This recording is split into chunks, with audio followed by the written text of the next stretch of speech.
Namaste everyone, I am Bhimlama. So welcome to my YouTube channel. If you are new to my YouTube channel, please subscribe my channel.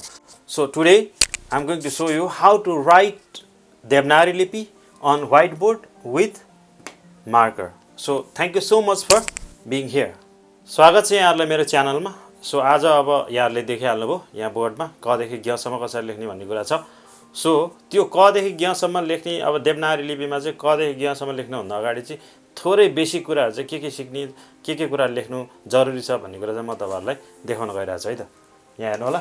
जस्तै क देखि ग सम्म लेख्नु भन्दा अगाडि चाहिँ तपाईहरुले चाहिँ ठाडो धर्क दिने हैन, ठाडो धर्क तान्ने, डीको दिने, अनि त्यसपछि यो सी, यो उल्टो सी हैन, यसरी घोप्टो यस्तो यो यसरी घुमाउने र ओ यस्तो कुराहरु चाहिँ पहिला लेख्नु होला. अनि त्यसपछि पहिला सिक्नु भएपछि अनि चाहिँ क ख ग ग सम्म लेख्न ट्राई गर्नु होला.